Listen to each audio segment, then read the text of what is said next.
The city didn't notice them at first. That was the strange part. 4 girls materializing out of a tear in the air above West 46th Street, landing on a fire escape with enough force to rattle the bolts, and Manhattan barely broke stride. A cab leaned on its horn at something unrelated. Someone walked past with a coffee and a podcast in their ears. 3 people on the opposite sidewalk stopped and looked up, because the sound of stressed metal and 4 simultaneous impacts was hard to file under normal. One of them raised a phone, watched the fire escape for another second, then put it away and kept walking. New York's working theory was always that whatever just happened was someone else's problem. A pigeon adjusted its position on a nearby ledge and confirmed this. Ruby Rose was the first one to find her footing. She grabbed the railing, looked down at the street grid below, and felt her stomach do something complicated. No Grimm. No dust storms. No beacon in the distance. Just glass towers and exhaust and the particular gray of a sky that had never once been threatened by a flying whale. "This isn't Remnant," she said.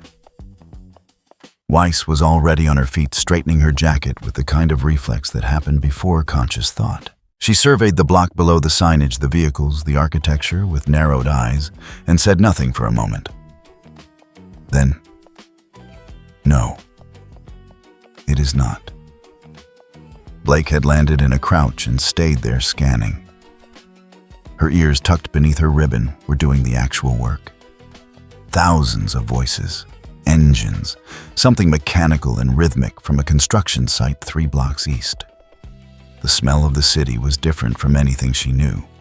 Denser, more chemical, more human. Yang straightened up, last rolled her shoulders, and looked at the street like she was considering whether to be impressed or irritated. She settled on something in the middle. Okay, different world. Again. She glanced at Ruby. "You doing the thing where you stare and don't say anything? Or are we moving on?" "I wasn't staring, I was assessing." "You were staring." Ruby didn't argue because Yang was right.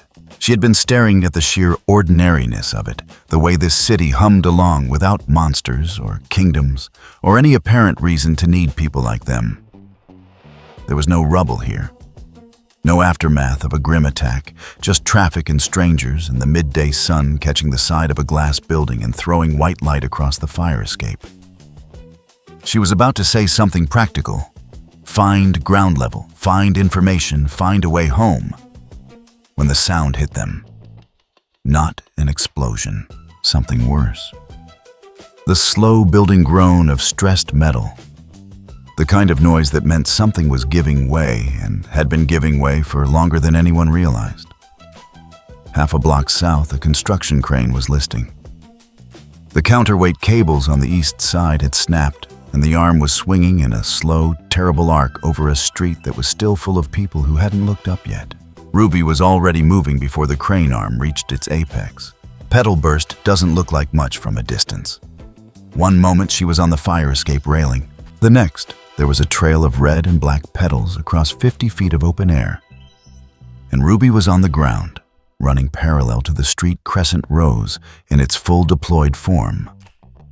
The long curved blade catching light as she used the weapon's momentum to vault herself into the path of the first falling debris.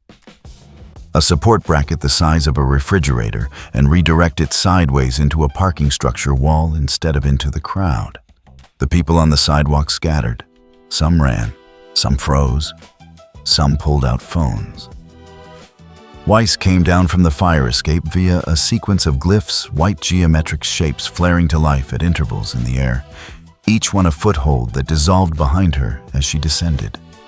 By the time she reached street level, the crane arm was past its tipping point and the secondary cables were pulling loose in sequence. She drew Merton Astor and drove the tip into the concrete at her feet.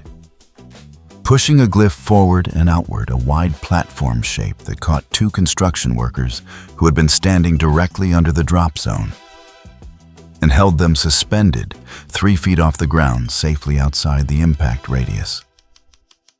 The workers looked down at their own feet. One of them said something that wasn't a word. Blake was already inside the evacuation problem. The crowd was moving wrong, bunching at a bottleneck at the corner of 46th and 9th. Too many people trying to fit through too small a gap, the pressure from the back of the crowd pushing against the people who couldn't move at the front. She pulled Gambol's shroud and used the ribbon to anchor herself above the intersection on a scaffolding bar, assessed the geometry in under 2 seconds, and dropped a shadow clone directly into the pinch point, a dark duplicate that stood with arms spread for exactly the time it took to split the crowd's attention, forcing the front third to instinctively step sideways rather than forward. Blake hit the ground, half a step behind it, the clone dissolving as she landed, and she redirected the momentum she'd just created, pointing physically turning people opening the path along the building frontage that everyone had been too panicked to notice was clear. That way. Move. Go. Yang handled the crane arm. It was coming down at an angle that would clip the corner of a food truck and take out a section of sidewalk scaffolding that still had 3 workers on it. She fired Ember Celica into the pavement. The recoil launched her upward, and she caught the crane arm with both fists at the joint between the lattice and the counterweight housing. The impact rang through her prosthetic arm first and her organic arm second, and she felt the burned semblance read the force and file it away for later. The arm didn't stop, but it slowed and slowed, and came to rest against the side of a parking structure instead of the scaffolding, which meant the 3 workers had time to climb down. Yang dropped back to street level, dusted her jacket, looked at the crater her landing had left in the asphalt, and decided not to think about it. The whole sequence had taken under 90 seconds. The street was still, not quiet. The city was never quiet, but the particular stillness of several hundred people who had just watched something happen that they didn't have a category for. Then someone started recording. Then everyone started recording. RWBY folded Crescent Rose back to its compact form and stood in the middle of West 46th Street, with petals still drifting down around her, and she looked at the people looking at her, and she did the thing she always did. When a crisis resolved, she tried to smile and check if anyone needed medical attention. Is everyone okay? Does anyone need... Hey. A man in a hard hat was pointing at Yang's crater. She did that. To stop the crane, Yang said. That's city infrastructure. The crane was going to hit 3 people. You don't know that. Yang stared at him for a moment with a particular expression she wore when deciding whether a conversation was worth having. She decided it wasn't. She turned away. 17 blocks north, on the 44th floor of a building that had its own zip code, a woman named Dana Whitlock was eating a salad and watching a monitor feed when her assistant put a tablet in front of her face. West 46th, the assistant said. 5 minutes ago. Whitlock set down her fork and watched the clip. It was already cut into 3 different versions. The original 17-second recording from a bystander's phone, a 6-second version someone had cropped to show only the crater Yang left in the asphalt, and a 12-second version that opened on the moment RWBY redirected the debris bracket, and if you didn't know what you were looking at, could reasonably be interpreted as someone swinging a large weapon at a wall. She watched all 3, twice. Source: multiple unrelated accounts, posted within 4 minutes of the incident. How many views on the 6-second version? 40,000, climbing. Whitlock picked up her fork again, which meant she was thinking rather than panicking, which was how you could tell she'd been doing this job for a long time. Get me everything we have on unregistered powered individuals in the tri-state area in the last 6 months, and get Carver on the phone. He's in the field. Then get him off whatever he's standing in and put him on the phone. The assistant left. Whitlock watched the crater clip one more time Then she pulled up a clean document and typed 2 lines at the top of it. Unregistered. Uncontrolled. Liability. She saved it and went back to her salad. The man who told the story to his wife that evening was named Paul Gutierrez. He worked in the supply office of a restaurant 3 blocks from West 46th and had been outside on a smoke break when the crane started to go. He'd seen the girl with the red-tipped hair move first. He was specific about that. She moved before anyone else had processed that something was wrong before the first scream, before the sound had fully registered as danger rather than machinery. He described it the way people describe things they'd seen that their brain kept trying to file under impossible carefully, with a lot of qualifiers checking his wife's face after each detail to see if she believed him. The girl with the scythe. The one who put up the glowing white platforms to catch the workers. The one with the shadow copies he'd seen at the bottleneck. The big one with the gauntlets who'd slowed the crane arm with her bare hands and left a hole in the road doing it. They didn't stick around, he said. They just started checking if people were hurt. Like it was a job. Like it was Tuesday. His wife asked him if he'd gotten it on video. He hadn't. He'd forgotten his phone on his desk. She told him nobody was going to believe him. He said he knew. But he'd seen it, all of it start to finish. And what he kept coming back to what he'd been turning over on the train ride home and the walk from the station and the whole time she'd been heating up dinner was how fast they'd been. Not superhero fast. Not the kind of fast you saw on the Vought footage where everything looked slightly staged, where the hero always arrived at exactly the right camera angle. These 4 had been fast, the way a fire crew was fast. The way EMTs moved when the call came in, and they already knew what they were going to do before the vehicle stopped. Like they'd trained for this. Like someone had taught them that people were worth getting to quickly. The news that night led with the crane malfunction on West 46th.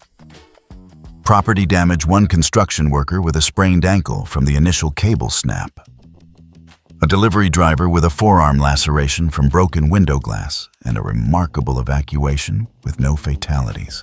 The segment ran 45 seconds and credited the safe outcome to quick-thinking construction workers and bystanders. The 4 girls were not mentioned. The 6-second crater clip, however, was already embedded in a segment on a cable news channel under the Chiron Unregistered Powered Individuals New Security Threat. The anchor called it a question worth asking. It wasn't a question. By the time Paul Gutierrez's train reached his stop, the intersection at West 46th and 9th had 3 unmarked vans parked along the service lane. The people working the block wore high-visibility vests and carried tablets close enough to utility workers that nobody asked twice. They were not utility workers. They moved through the remaining crowd in pairs, pausing near anyone still recording, making the kind of conversation that ended with phones being pocketed and people suddenly feeling like they'd rather get home. 2 of them spent 11 minutes with the construction site foreman.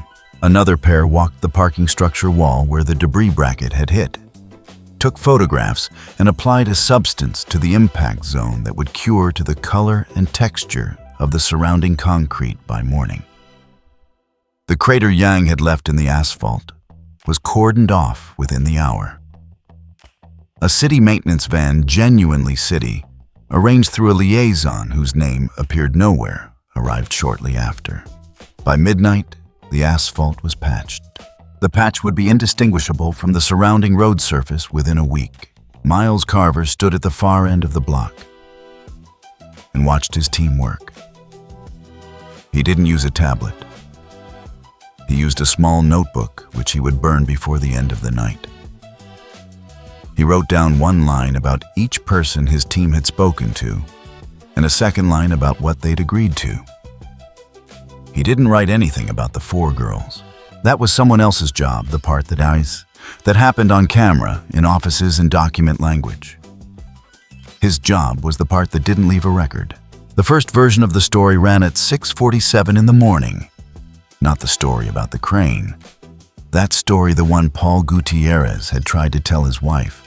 The one about 4 people moving like they already knew what they were doing before the danger had a name. That story existed in fragments across several hundred phones and 3 blocks of fading memory.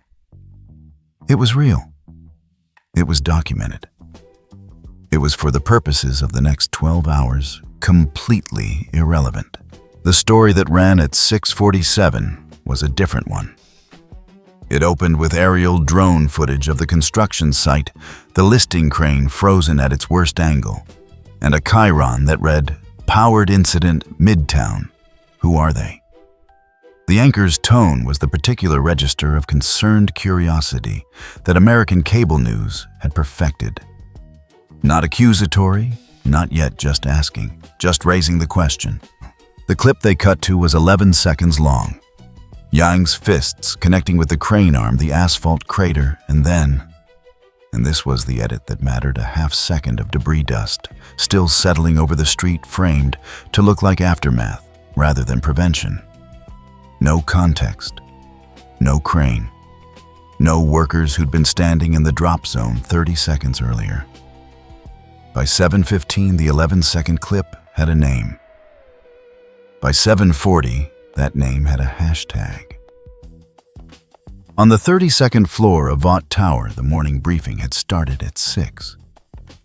Dana Whitlock stood at the head of a long table and did not sit down for the first 40 minutes, which her team had learned to read, as a signal that this was a working session, rather than a reporting session. The difference mattered. In a reporting session, you told her what had happened. In a working session, she told you what had happened, and you told her how to fix it. 4 individuals, she said. No registered profiles. No compound V markers in any database we have access to, and we have access to all of them. No documentation of any kind. She advanced the slide. 4 still frames pulled from the clearest phone footage, each figure isolated. They arrived yesterday afternoon via what several witnesses described as a spatial anomaly above West 46th Street. They intervened in a crane malfunction, evacuated approximately 300 people, caused an estimated $40,000 in infrastructure damage, and left without speaking to a single official. Someone at the table said, "So they're good." "They're uncontrolled," Whitlock said, which was not the same thing. And she didn't clarify the distinction, because the distinction was the point. She clicked to the next slide. It showed a branching diagram, not the kind you'd see in a public presentation, the kind that got printed and shredded on the same day. At the top, RWBY incident. 2 branches below it, acquisition and neutralization. Under acquisition, 3 sub-branches, contract legal custody leverage. Neutralization is a last resort and currently counterproductive, she said. Public sympathy is split but leaning protective. We move on acquisition, starting with the soft approach. But she looked at the lawyer on her left. Harper. Harper Lane opened a folder. She was young for her position and had learned to compensate by being precise in a way that left no room for interpretation. We have 2 angles. First, standard registration protocol. Any powered individual operating in U.S. jurisdiction without Vought licensing is in violation of the Superhero Management Act, which gives us standing to initiate formal proceedings. That takes 6 to 8 weeks and generates press we don't control. She paused. The faster angle is the minor. Whitlock nodded. One of the 4 is visually consistent with being under 18. No documentation means we can't confirm age, but we don't need to confirm it. We only need reasonable grounds to trigger a protective custody assessment. If we get a County Family Services referral, Red River can accept her as a voluntary intake within 24 hours. The facility has full legal authority over residents during assessment periods. Harper closed the folder. The other 3 will want to negotiate to get her back. That's when we present the contract. The room was quiet for a moment. Clean, said the man from communications, and he meant it as a compliment. They'd found a place to stay the night before through a combination of Ruby's smile, Weiss's confidence, and the fact that a mid-range hotel near Penn Station had a night manager who'd watched the crane footage twice and apparently decided that being unhelpful was the wrong side of history. He'd given them 2 rooms under a name Weiss had provided, a real name, one she owned attached to an account that technically existed and asked no questions. By morning, Ruby had watched every available clip of the previous day from the room's television and was sitting on the edge of the bed with the particular stillness she got when processing something that didn't match her model of how things worked. They said we caused damage, Fan, she said. We did cause damage. Weiss was standing at the window looking at the street below with the expression she wore when cataloging threats. Yang put a hole in the road. To stop the crane.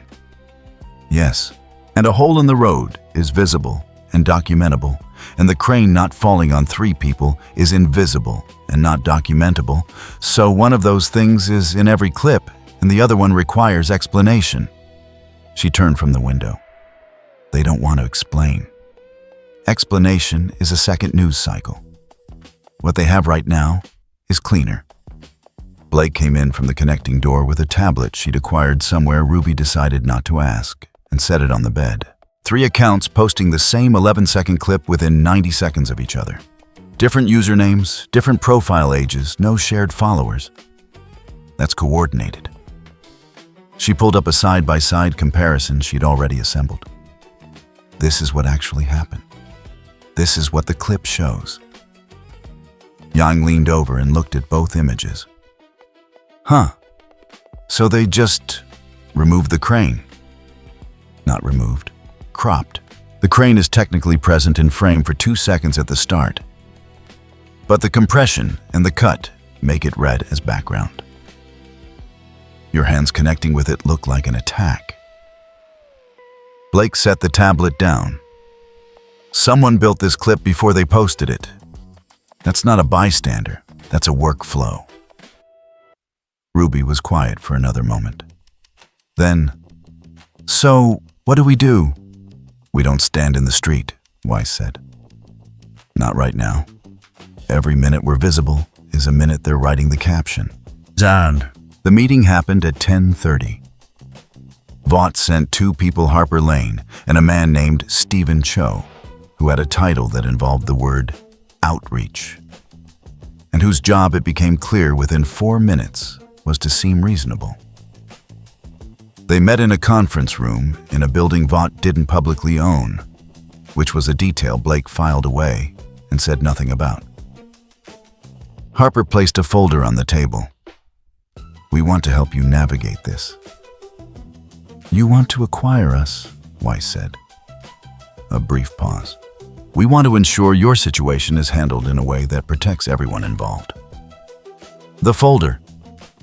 Harper opened it and slid 4 documents across the table, 1 per person, which meant they already had photographs and had already assigned identities, which meant the groundwork had started before this meeting was scheduled. Weiss picked hers up and began reading without touching the pen that had been placed beside it. The other 3 watched her face.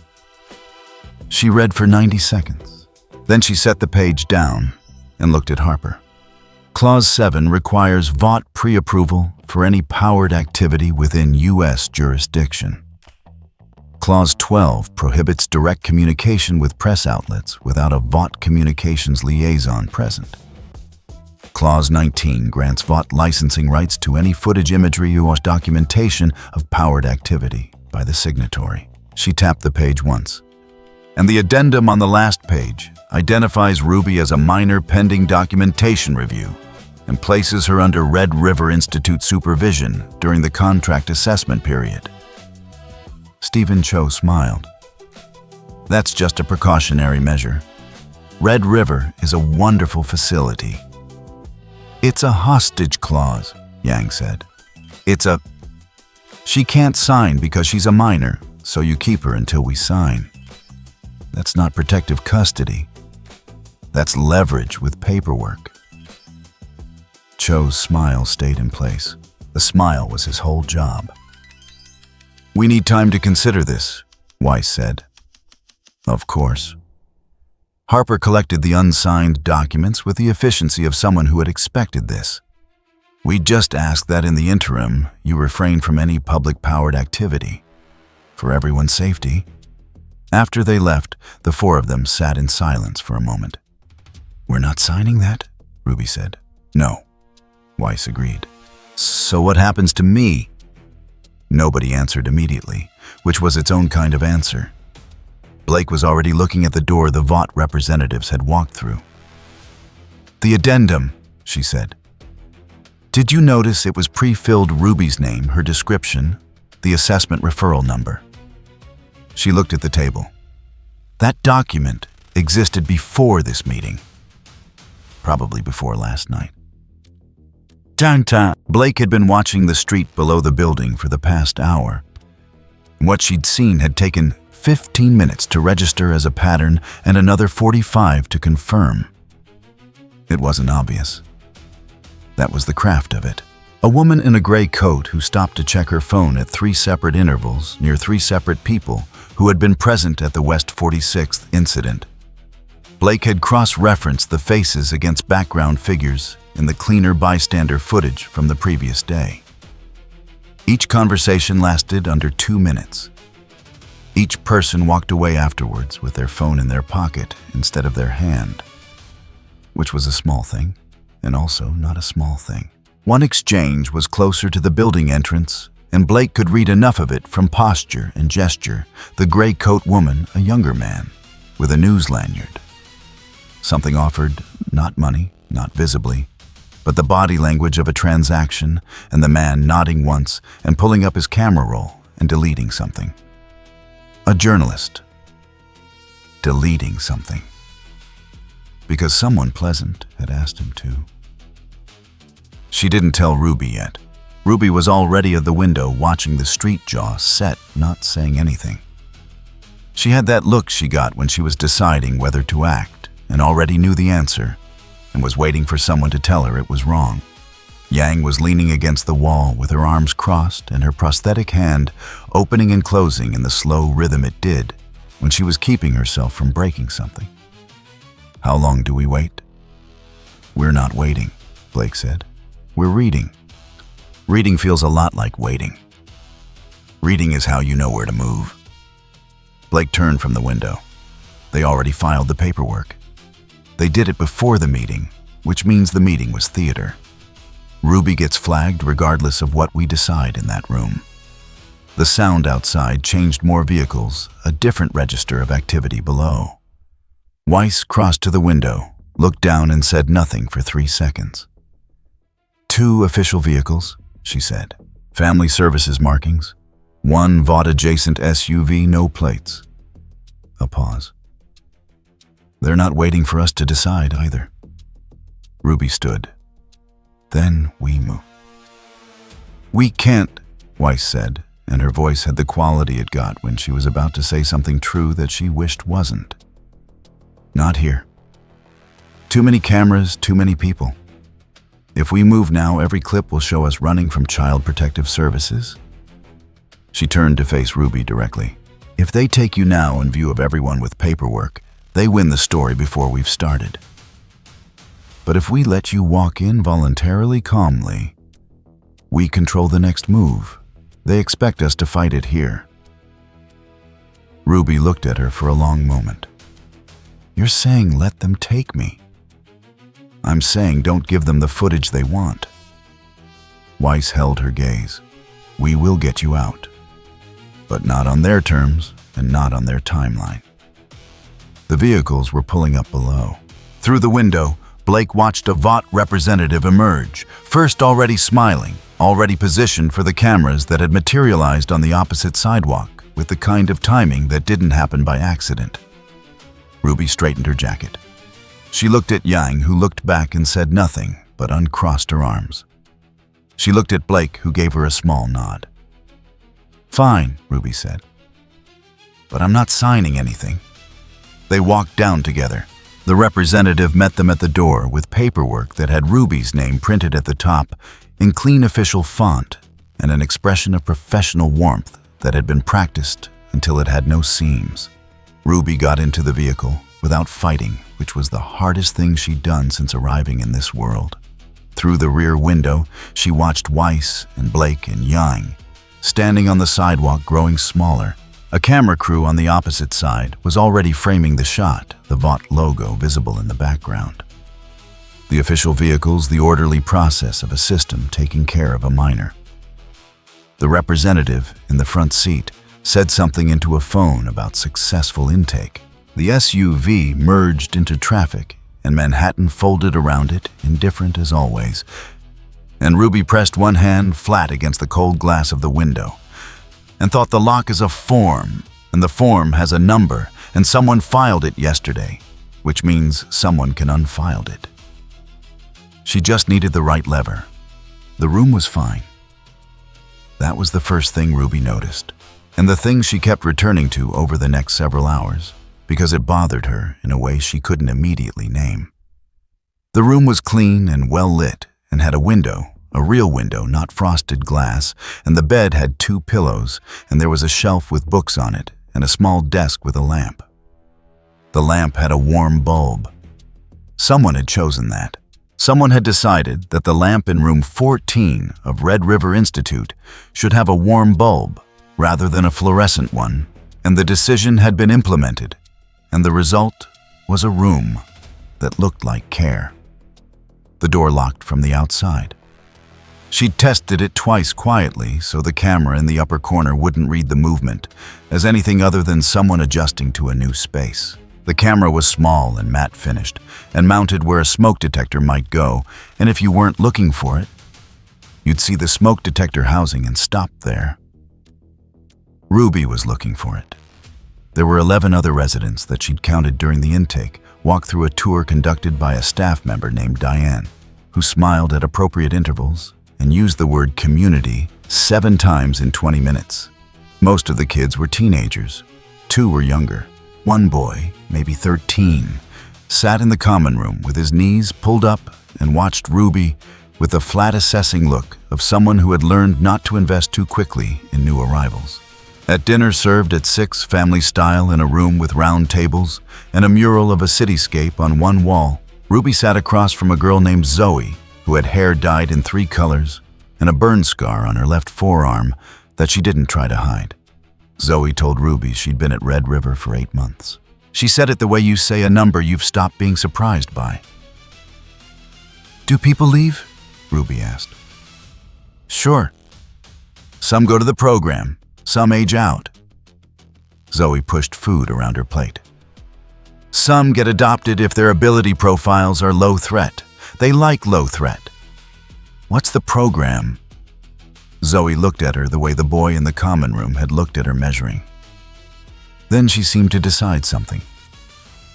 "Vought runs a training track for the ones with profiles that test well. They call it a development program." She picked up her fork. "Kids who go in don't really come back to tell you about it." Ruby kept her expression neutral, which took more effort than it should have.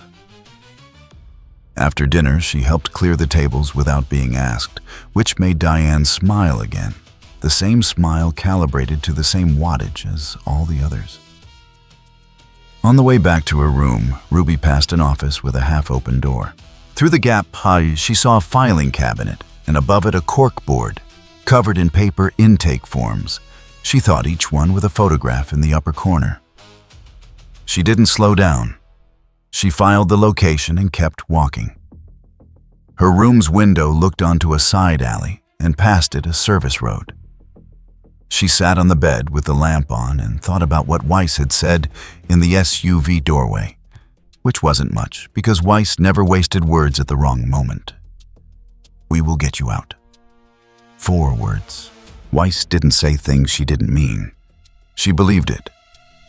What she wasn't certain about was how long out would take and what the 8 months Zoe had mentioned looked like from the inside. Blake had picked up the tale at 9:15. Not a clumsy tale, not someone in a parked car reading a newspaper, not someone who made eye contact and then looked away.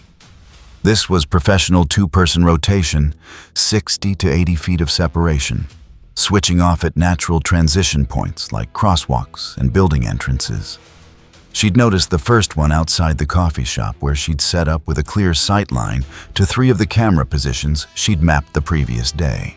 She'd let another 30 minutes pass to confirm it before doing anything with the information. She did not tell Weiss and Yang yet. She filed it and kept working. What she was working on was a chain.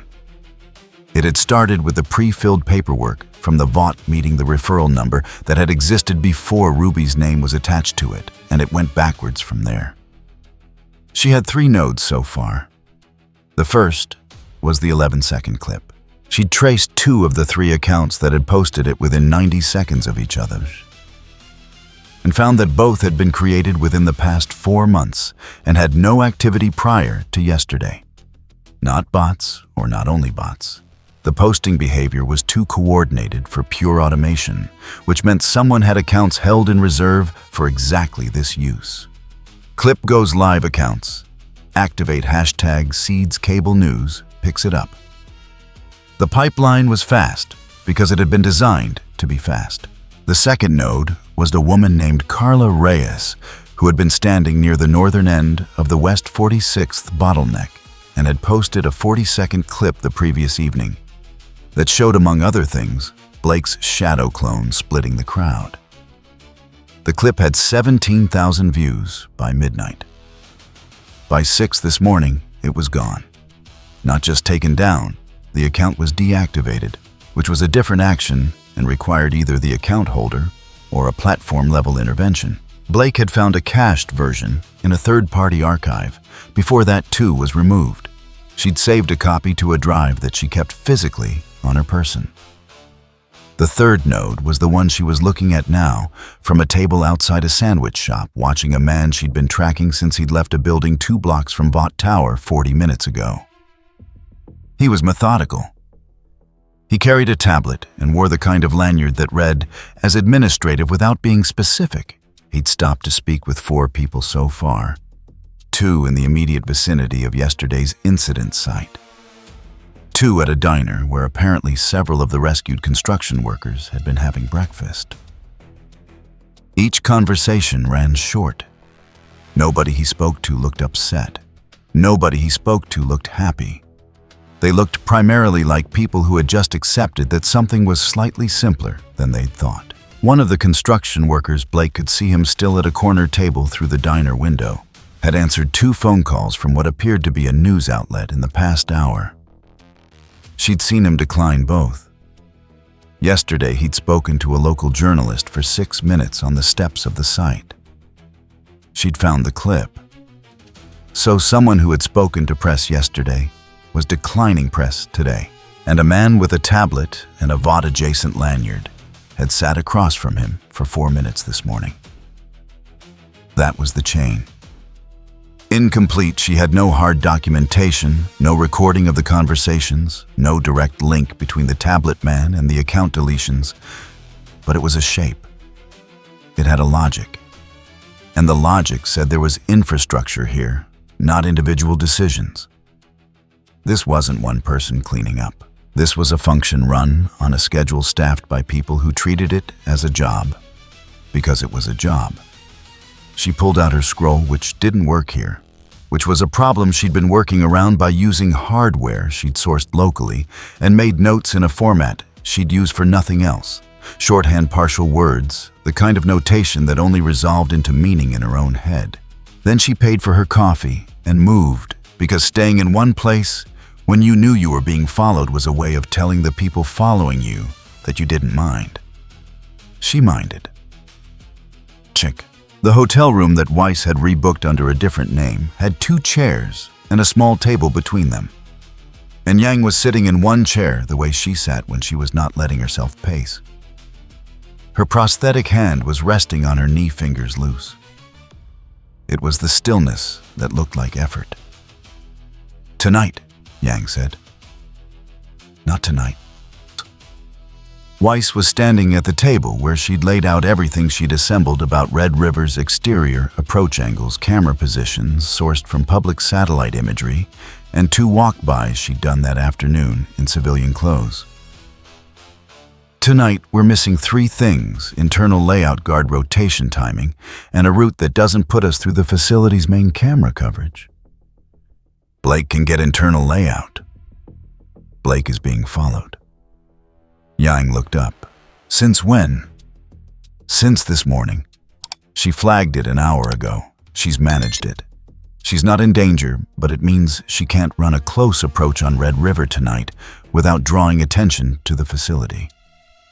Yang was quiet for a moment. The prosthetic fingers closed once slowly, then opened again. Ruby's been in there since yesterday afternoon. I know. She doesn't know when we're coming. She knows we're coming. Weiss said it with certainty, not reassurance, which was different. RWBY trusted us to do this correctly. Doing it correctly means not handing Vought a clip of us breaking into a children's facility at 11 at night. I know that. Yang's voice had the edge it got, not when she was losing control, but when she was maintaining it at cost. I know exactly what happens if we do this wrong. She stopped. I know, Weiss said, and it came out quieter than the previous sentences. The room held that for a moment. Yang looked at the floor plan Weiss had assembled. Then she leaned forward and touched one section. The service entrance, east side, set back from the main camera arc. That's the one I was looking at. Guard timing. 1 more day of observation. Blake can run it from distance, rotate her route so the tail loses the pattern. Yang sat back. She turned her left hand over and looked at it, the real one, and then looked at the prosthetic, and then looked at the door. 1 more day. 1 more day, Weiss confirmed. It wasn't agreement so much as a decision being sealed between 2 people who understood the cost of it. And the common room at Red River had a television, and at 8 o'clock, the evening programming included a segment on a talk show that RWBY recognized from her first night in the city, the cable channel, the anchor, who delivered concern like a product. Tonight's segment was about her. Not her specifically. They didn't have her name. But the graphic behind the anchor showed a still from the West 46th footage, the 4 figures circled in red, and the Chiron read, unregistered supers who's responsible. 3 of the other kids were watching it with the flat attention of people used to seeing themselves discussed in languages designed to exclude them. RWBY watched the anchor gesture at the graphic and used the word liability, and then public safety infrastructure, and then accountability framework, which were 3 different ways of saying the same thing, which was these people are a problem and problems should be managed. The boy from earlier, the one who'd assessed her at dinner with a knees-up posture, was sitting 2 seats down. His name, she'd learned, was Marcus. His ability had something to do with pressure or force. She'd seen him unconsciously reinforce a chair leg that was cracking under someone's weight. A small action he didn't seem aware he'd performed. He watched the anchor for another minute and then said, without looking at her, "They did that to Kira last year.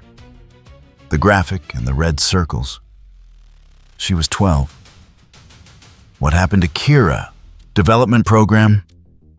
He finally looked at her. "Don't go to the development program." RWBY kept her voice steady. "How do you avoid it? You stay low profile. You don't do anything that tests well." He looked back at the television. "Problem is, they keep testing." RWBY stored this and said nothing else.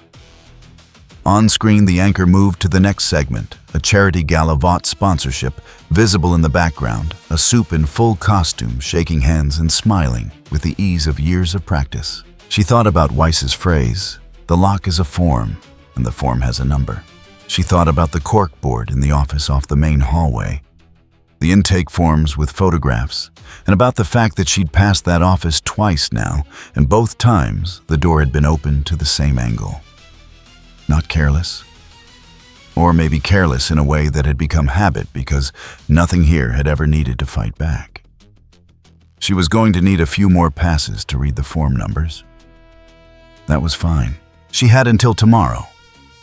There was a sound in the hallway staff shift change. She'd timed it, and RWBY glanced at the camera in the upper corner and then at her hands in her lap, and for approximately 1 second between one camera sweep and the next, she let the pedal burst run just enough to shift her position on the couch by 4 feet. Fast. Clean. Gone before the sweep completed.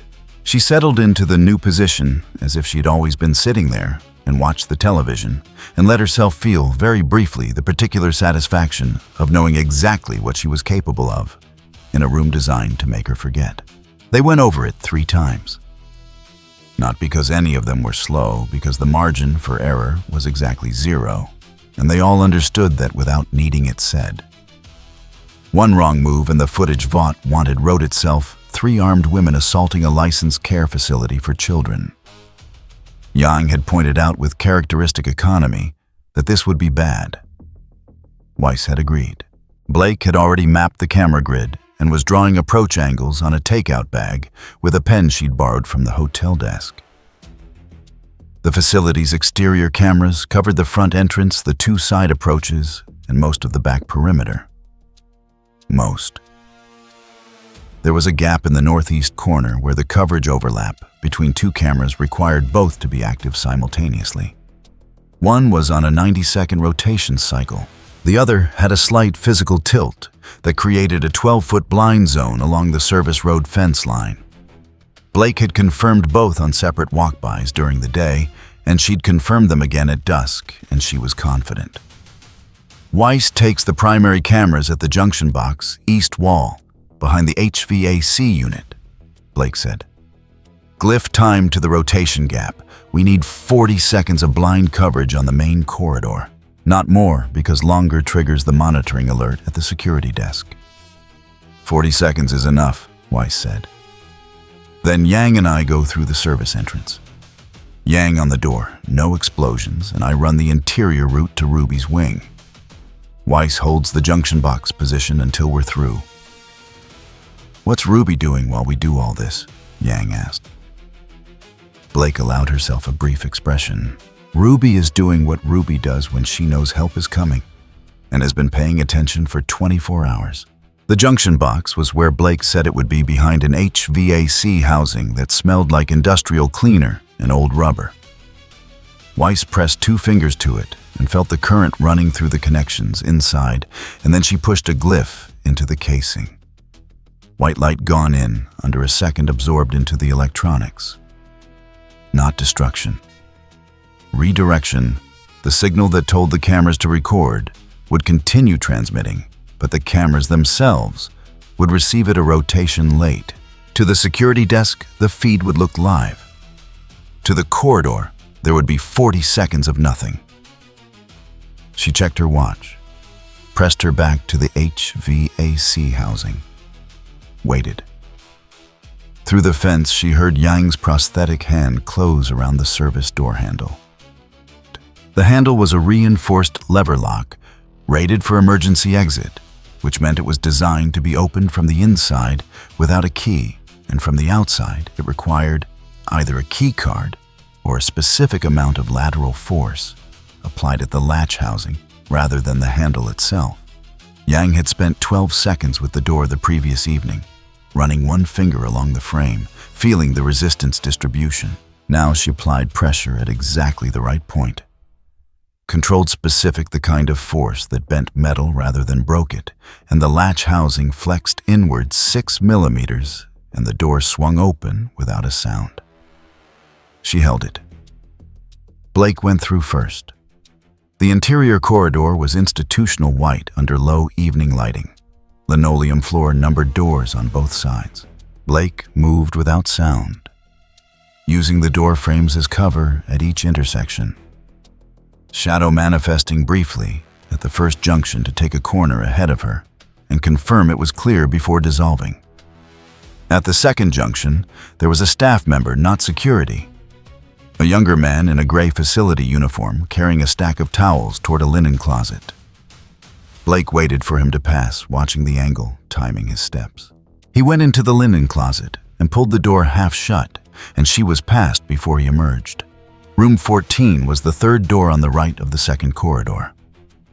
Blake brought 2 knuckles up to tap the door once low, a specific pattern they'd agreed on, before separating. The door opened from the inside, which meant RWBY had been standing at it. She looked, Weiss would note later, completely fine.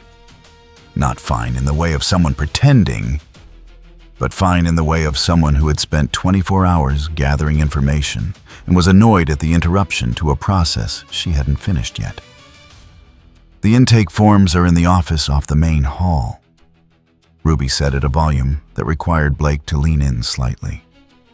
Third door on the left from the common room. I've been past it 4 times. The corkboard has resident photographs and what I think are assessment records. That's not what we're here for right now. I know, but we should come back for them. Blake filed it. Can you move? Yes. RWBY picked up nothing. She had arrived with nothing and then paused. Marcus is in room 16. He's been here 8 months. They're going to put him in a development program. RWBY, I'm not saying rescue everyone tonight.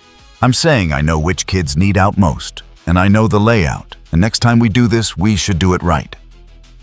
She looked at Blake steadily. I just needed you to know. Blake held her gaze for 1 second. Noted. Move.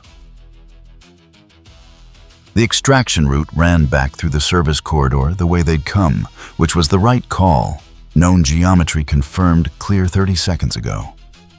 Except that at the first junction, they found a problem that hadn't been there on the way in. The linen closet door was open.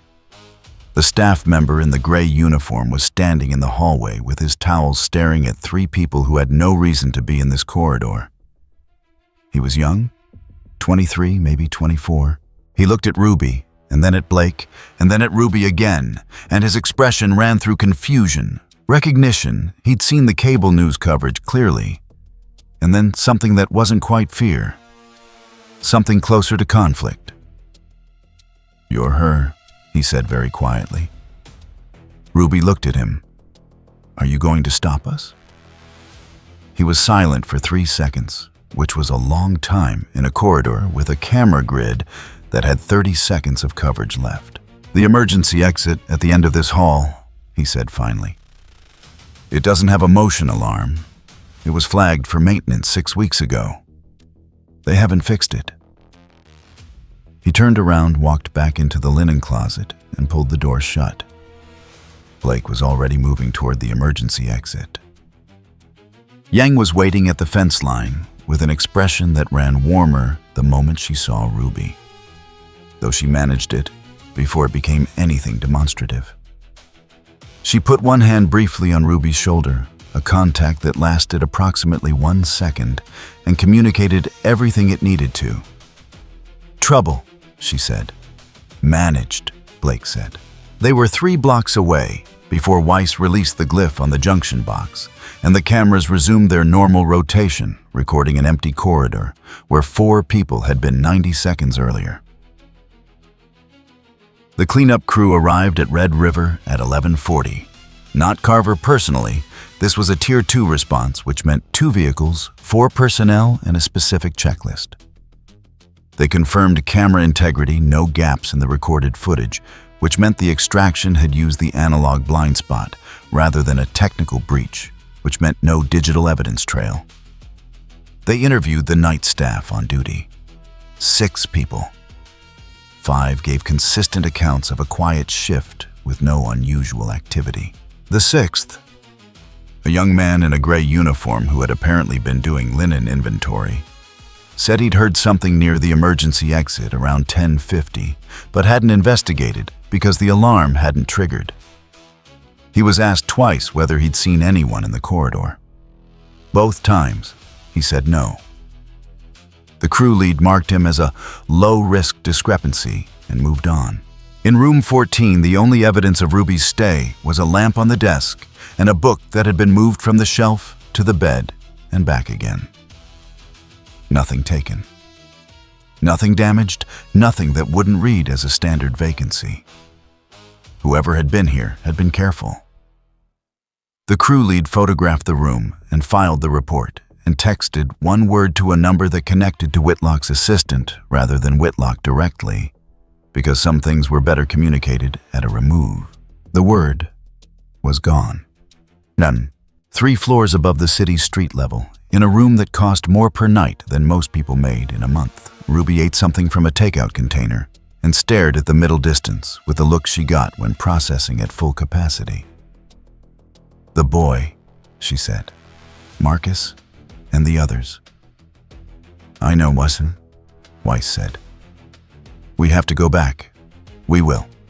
Weiss was at the table assembling what Blake had brought back: the cached clip, the account data, the photographed notes from an afternoon of watching a man with a tablet make problems disappear.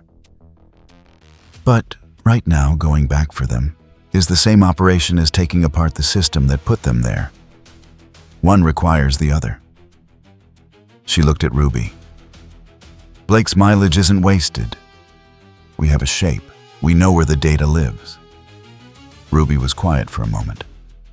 "The intake form. If we get them, then we have documented evidence of a facility operating as a holding structure rather than a care placement." Weiss nodded. "That's the thread. We pull it, we pull everything attached." Yang from the other side of the room said, "So we're going back in." "We're going back in," Weiss confirmed. "But not for one person. For the whole record." Across the city in a briefing, Whitlock was conducting at 11:50 with 3 people who had not expected to be working this late, she said. 2 things clearly and moved on without waiting for a response. The first was, they're better coordinated than the footage suggested. The second was, get me Homelander's availability tomorrow morning. The segment aired at 7 in the morning, and again at 8, and again at 9 each time. With a slightly different chyron, but the same core architecture, a graphic of the West 46th incident, the words public safety in red, and a lower third that read Homelander to address unregistered threat, as though this were a press release rather than a television promise. It was both. The anchor framing was careful in the way Vought's communications language was always careful: not confront, not apprehend, but address. Ensure community safety. Restore confidence. The implication was that confidence had been shaken, and the further implication was that it had been shaken by 4 women who had pulled people out of a collapsing construction site. Those 2 things sat next to each other in the broadcast, and the broadcast did not acknowledge the tension. By 10 o'clock, the venue had been chosen Doyle Square, a plaza adjacent to a Vought-affiliated community center in Midtown, already set up for a quarterly public safety event that had been planned for 3 weeks and conveniently rescheduled to this afternoon. Camera positions were established. A stage had been erected. A crowd would form, because Homelander crowds always formed, drawn by the specific gravities of someone whose face had been on billboards, since before most of them were adults. In a production van parked half a block from the square, a woman named Rachel, who worked in live event coordination for Vought's media division, checked the shot list and made a note that the afternoon light would be favorable for the northeast camera angle. She had done 17 of these. She was good at her job. Her job this afternoon was to make a confrontation look like a protection. Blake had been in the area since 9. She'd taken a different route than the previous day's pattern, cutting the transit 3 stops early, and walking the last 12 minutes through a service alley that put her south of the square with a clear view of the setup. She counted cameras, 3 on tripods, 2 on elevated platforms, 1 in a news helicopter that had been holding a slow orbit for the past 40 minutes. She counted Vought-adjacent personnel moving through the crowd in civilian clothes, 7 that she could verify, and probably more she couldn't. She also counted exits, 4 viable ones from the square itself. 2 more through the community center if the side entrance was unlocked, which she'd confirmed it was, when a catering truck pulled out at 9:40. She sent the count to Weiss in a format that required no response. The crowd was already thick by 11. Not hostile, not yet. Maybe not ever, just present in the way American crowds were present for these things. Phones up, ambient noise, the low charge of waiting for something to happen. Blake moved through the edges of it and watched people watch the stage and thought about the mechanics of attention, how it could be pointed, how it could be held, how it could be used to make something real happen in the peripheral vision of 300 witnesses and still not show up in any of the footage. She found a position near a food cart with a clear line of sight to the stage and a 3-second run to the nearest exit and settled in. RWBY had watched the morning broadcast twice and was not happy about what she understood. "They're not coming to find us," she said. "They announced it. They want us to show up." "They want us to either show up or run," Weiss said. "Running reads as guilt. Showing up hands them the stage." She was looking at the transit map Blake had sent overlaid with the exit grid. "Which is why we don't do either. We can't just not engage. There are 300 people in that square. There are 300 people in that square who are not currently in danger." Weiss looked at her. "If we go in wrong, that changes." Yang was leaning against the wall, arms crossed, watching both of them with the expression she used for conversations she'd already decided the outcome of. "We're going," she said, not as a question. "We're going," Weiss agreed. "But on our terms. We're not walking in through the front." The plan took 11 minutes to establish, which was fast because they'd been running versions of it in their heads since the broadcast and mostly needed to confirm the details Blake had sent. RWBY handled crowd separation pedal burst along the outer ring to move people back from the stage perimeter before anything started. Weiss handled the camera arc. Glyphs positioned at specific angles would create brief geometric interference with the long lens shots narrow enough to be invisible to the naked eye, but enough to degrade the footage on impact moments. Blake ran counter-positioning wherever Homelander moved. Blake would be somewhere else, ensuring at least one phone camera in the crowd had an unobstructed angle to whatever happened. Yang's instruction to herself was simpler. Stay close to RWBY, don't hit first, don't hit hard, unless the math changed. The math could change. They all understood that. Once, Homelander landed at 12:14. He always landed. He never walked to a stage if there was any alternative, because the landing did something to a crowd that, well, the walking simply couldn't. It reminded them what he was, in a way that bypassed the rational brain and went directly to something older and less arguable.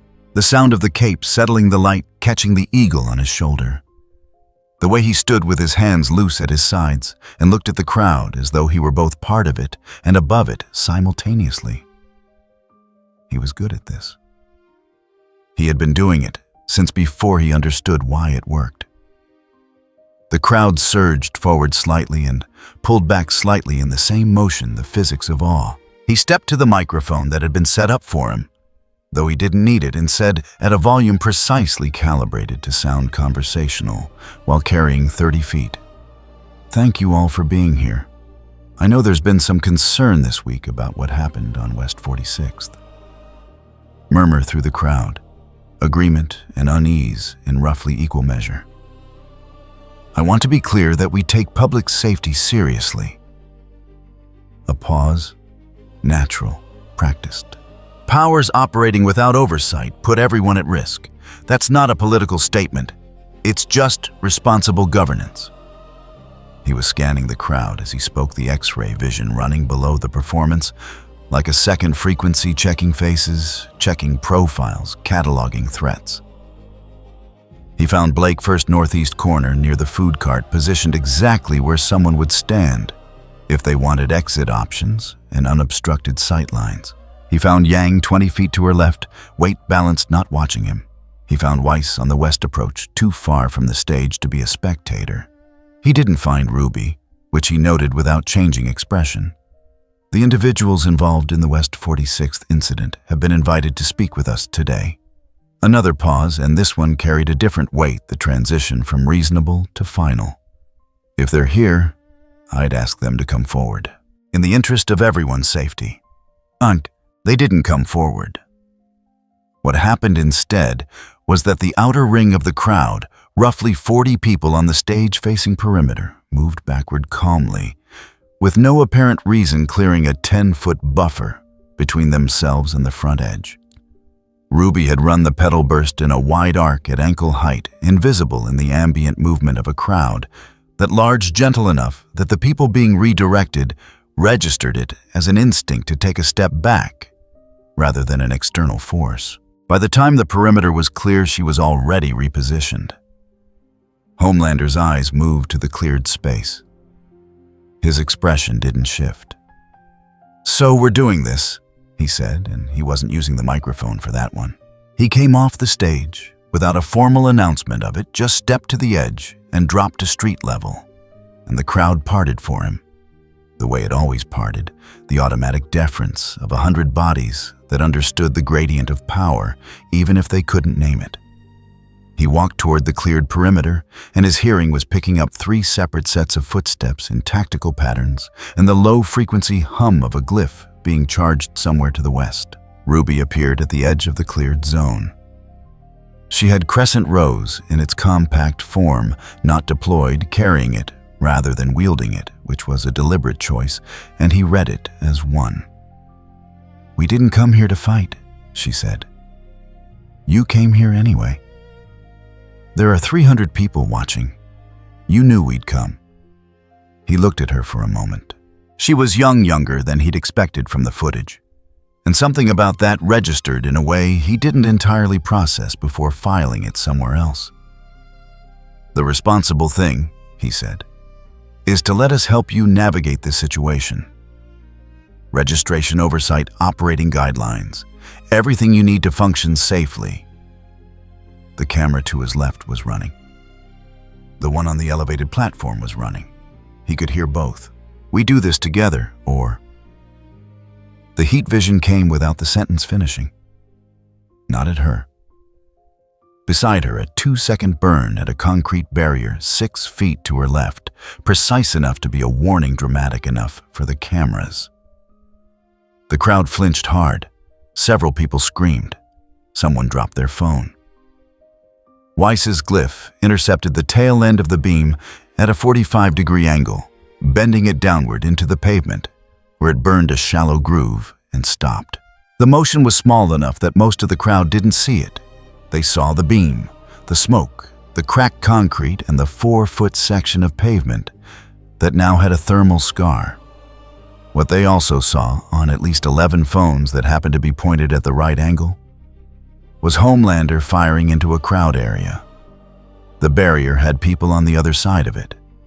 Not many, 6, 7, and none of them were in the beam's path. But the beam had gone toward the crowd, not away from it. And that was the footage that existed now and could not be unfired. Homelander heard his own communications lead say something sharp and fast into an earpiece, and he processed the geometry of what he'd just handed them. And for approximately 2 seconds, his expression was the one he kept for rooms with no cameras. Blake's shadow clone stepped into his sightline from the left, manifesting for less than 3 seconds enough time to draw his attention, enough time for his second instinctive blast to track and hit a duplicate instead of anything real. The clone dissolved. Blake was 20 feet away and had not been where he was looking. He turned back to RWBY. She was already pulling people to 6 or 7 from behind the barrier, moving them physically away from the stage perimeter, with the focused urgency of someone who did not have time to be frightened. She did it without drama. She did it the way you did a thing when the thing mattered more than the image of doing it. "You're making this harder than it has to be," Homelander said. "You just fired into a crowd. Ruby's voice was even. On camera. The silence between them lasted 4 seconds, which was 4 seconds of 11 phones recording his face. That was a controlled demonstration of... It was on camera, Judge, she said again, and she turned and walked toward the nearest exit, and Yang was already there. And Weiss had collapsed the glyph array, and Blake materialized at the western edge of the crowd and fell into step, and they were through the side entrance of the community center before the Vought production team had finished processing the geometry of what had just not happened on their stage. The van was 2 blocks east, and Blake got in last, pulling the doors shut behind her. Nobody said anything for a moment. 11 phones, Blake said. Minimum. The beam angle, the barrier, the people behind it. She had the cached clip from the Carla Reyes account on the drive in her jacket, and now she had this. Vought will burn half the night trying to get to all of them. They'll get most, Weiss said. Most isn't all. Blake looked out the windshield at the street. 1 surviving copy is enough if it goes wide fast enough. Ruby was quiet in the back seat. Yang was watching her, which Ruby noticed and didn't address. He knew where we were the whole time, Ruby said finally. Before we moved. He was already reading the positions. Super hearing, Blake said, and the vision. He scanned the crowd when he landed. So next time he'll know our approach faster. Next time we won't approach. Weiss turned in the front seat to look at the group. We've been playing defense since we got here, reacting to what they build. She paused. The crane, the broadcast, the square. Every one of those was their setup, and we responded. That's not how you win this. Ruby looked at her. So what do? We stop hitting back, Weiss said. We hit the machine that builds the stage. By midnight, Vought had reached 9 of the 11 phones. The other 2 were the problem. 1 belonged to a woman who had turned her device off immediately after the square and boarded a train to Philadelphia, which put her outside the operational radius of the personnel Carver had deployed in the city.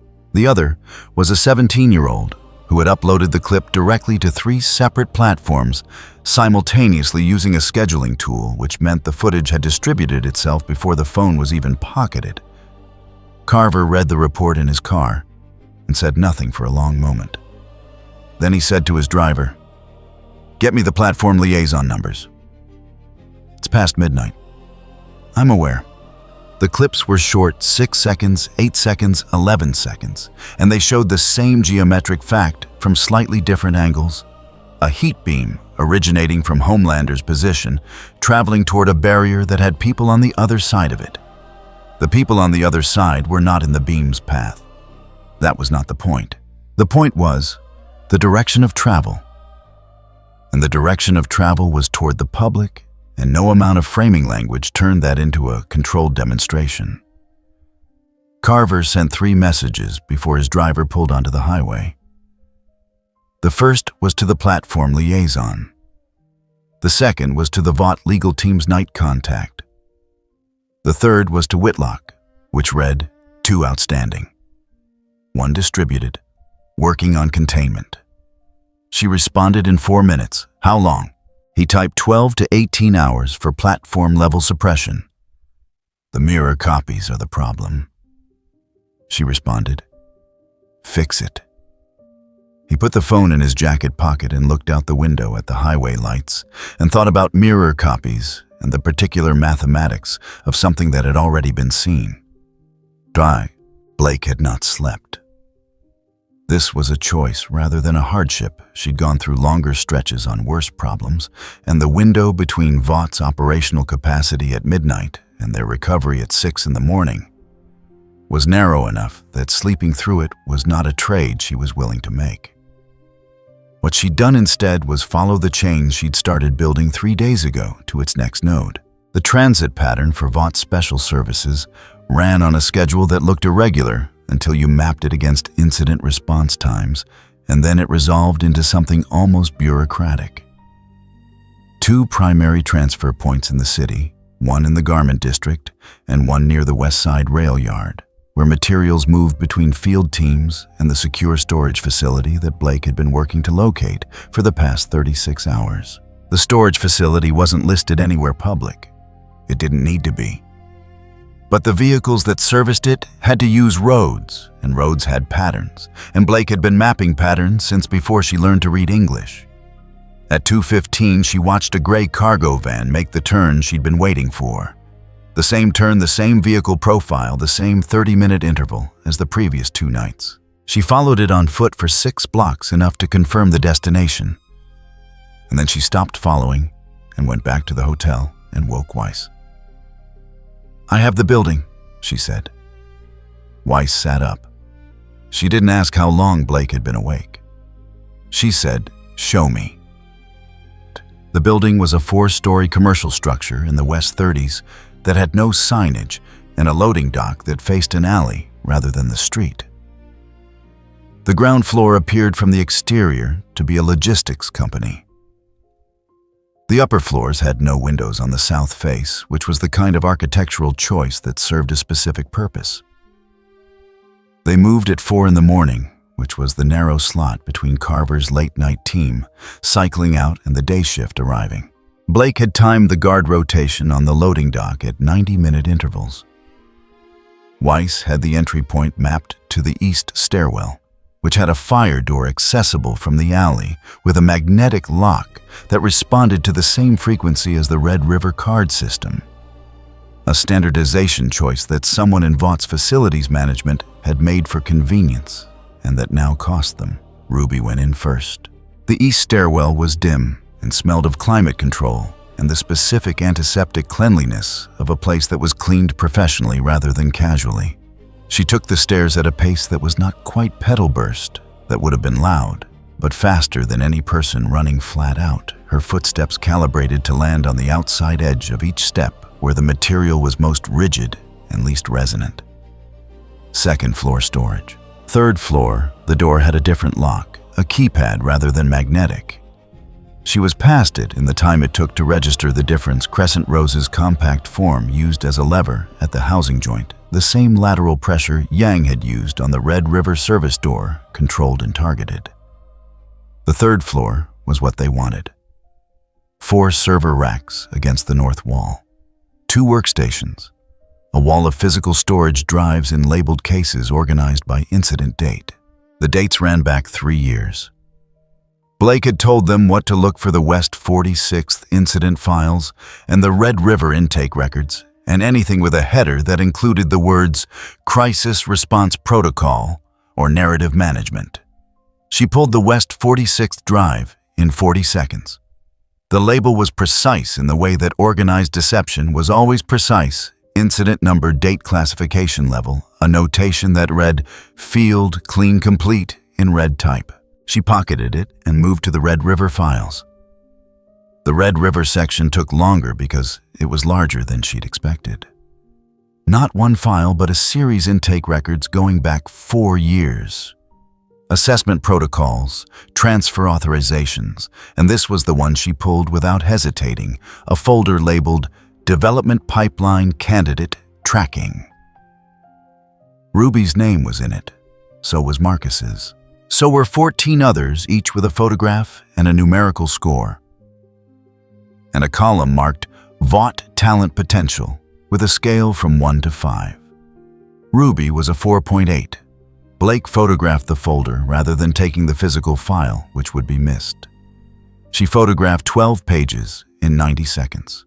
Then she went to the workstation and found in a folder that was not encrypted because it had been accessed 3 hours ago and the operator had not resecured it, a document titled Crisis Response Playbook, External Threat.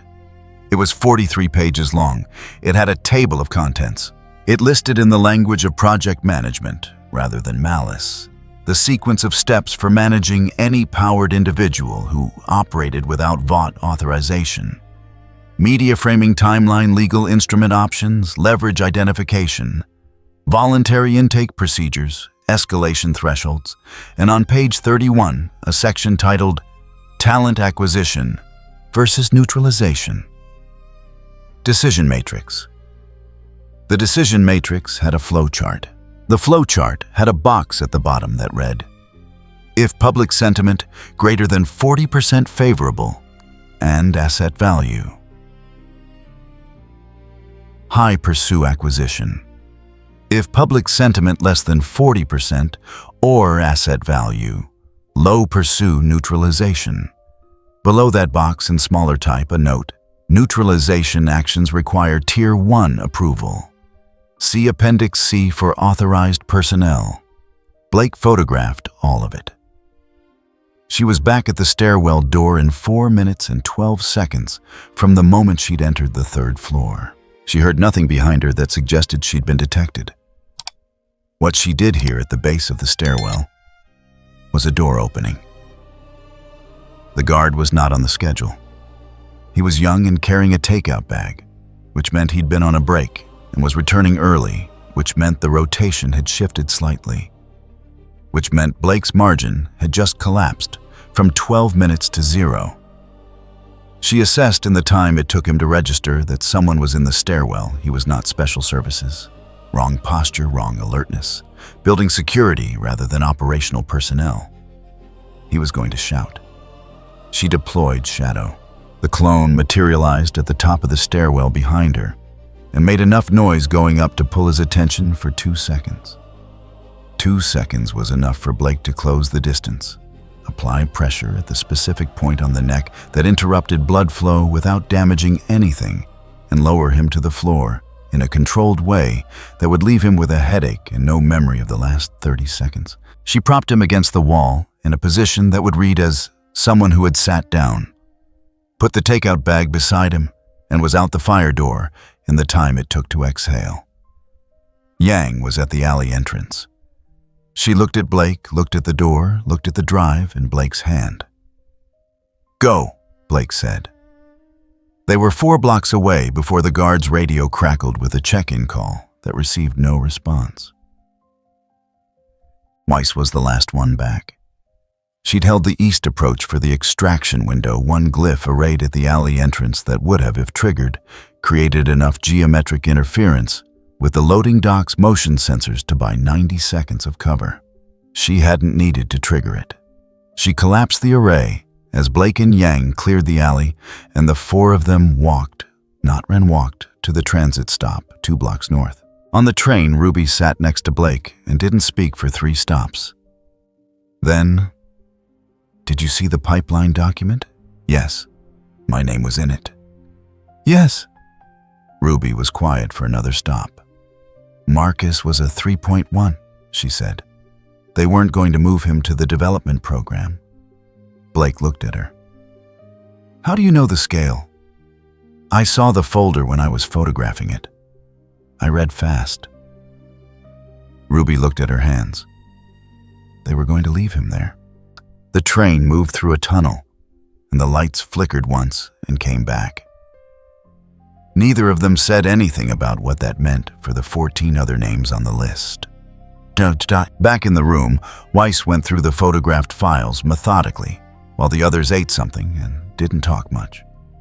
RWBY had fallen asleep in the chair by the window, the first sleep she'd had in 36 hours, and Yang had put a jacket over her without waking her, and taken up a position by the door that was technically standing guard, and practically just Yang being Yang.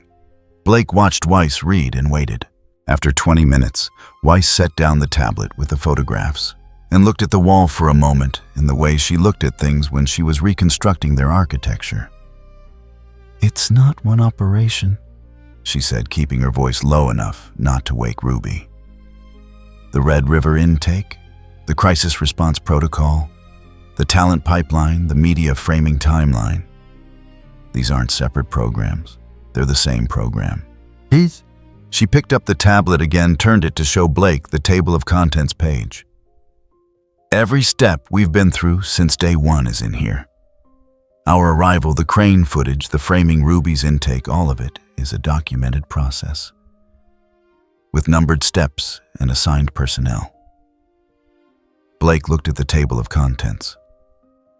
"They've done this before. They have a revision history. This is version 7. Weiss set the tablet down again.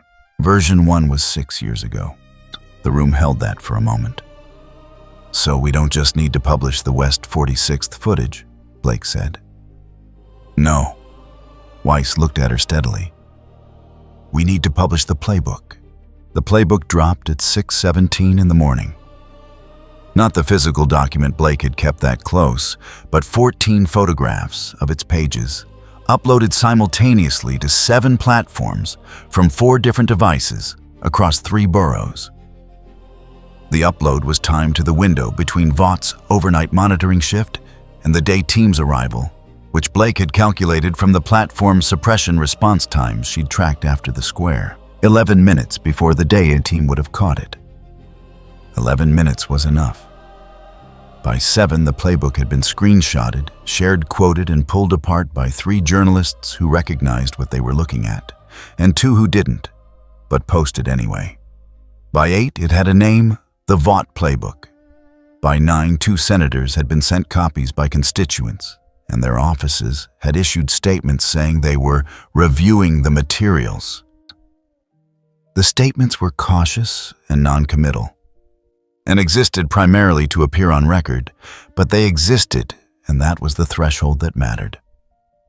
The table of contents page got the most traction. Specifically, the line that read, talent acquisition versus neutralization.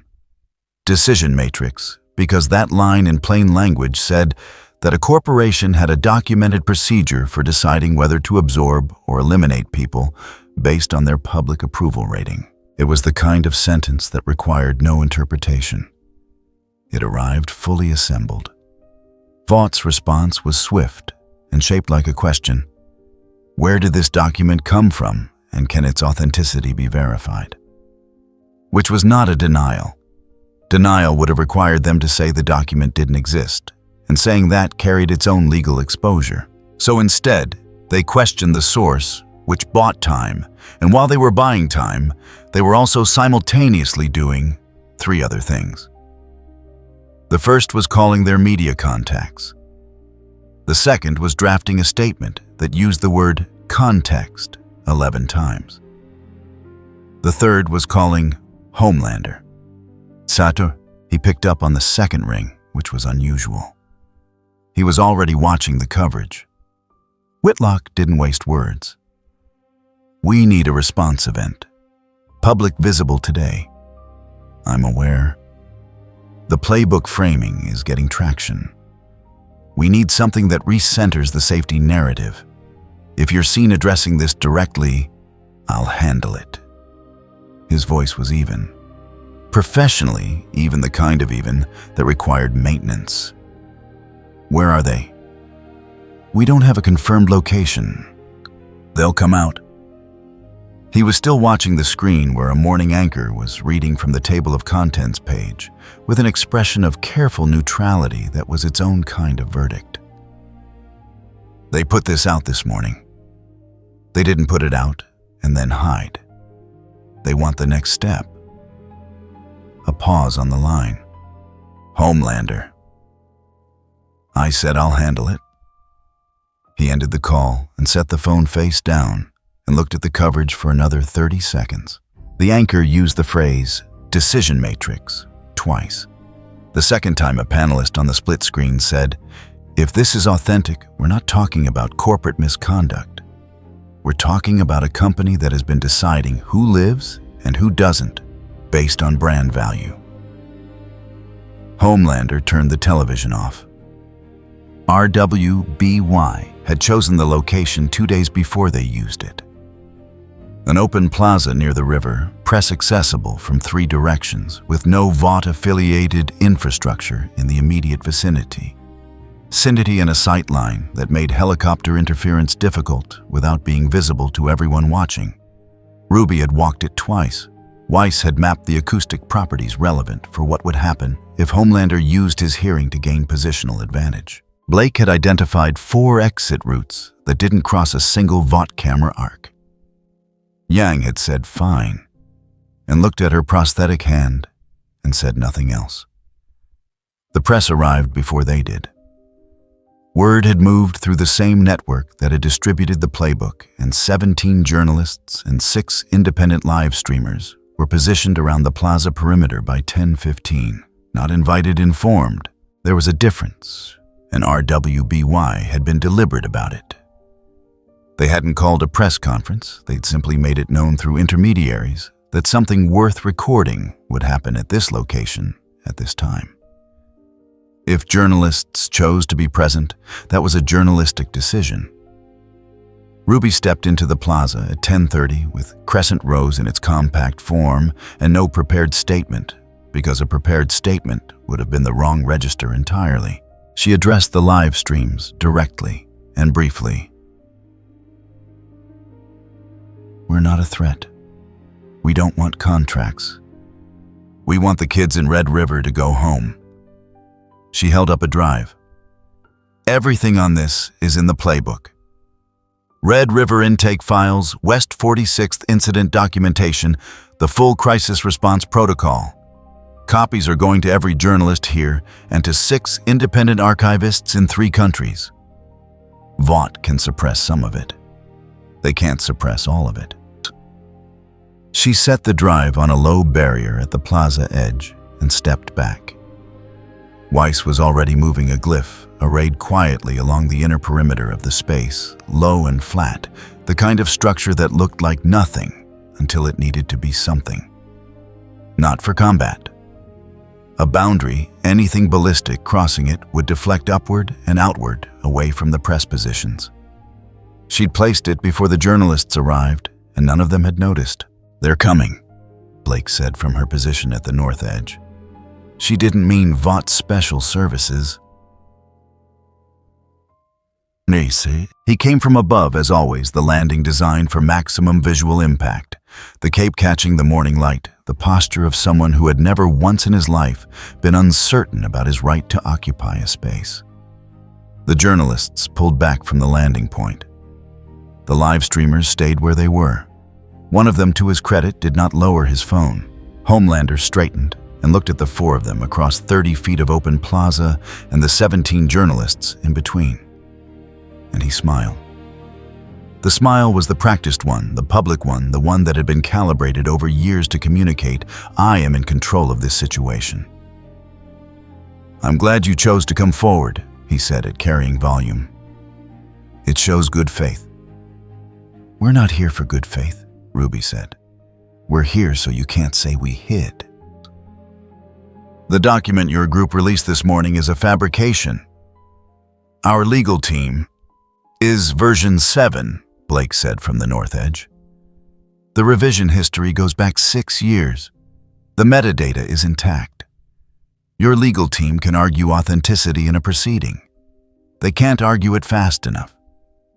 The smile held. His hearing was tracking all of them. Simultaneously, RWBY at center, Weiss at the inner perimeter. Blake North, Yang West, each one still. Each one positioned with a deliberate geometry of people who had done this before. He ran the X-ray view across the plaza briefly. No weapons raised, no active power signatures, nothing that justified escalation in a way that would photograph cleanly. He took 3 steps forward. "You've put a lot of people's safety at risk with these allegations. If there are concerns about our programs, you left a 13-year-old in an intake facility for 8 months, RWBY said. His name is Marcus. His assessment score was 3.1. Not worth moving to the development pipeline, not worth releasing. Just warehoused." She said the word flatly. "That's in the file." Something moved in his expression. Not much, enough.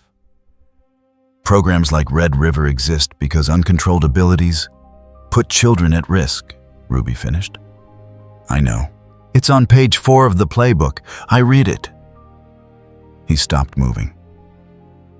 The plaza was very quiet, in the way that plazas got when several hundred people were holding their breath across a live stream.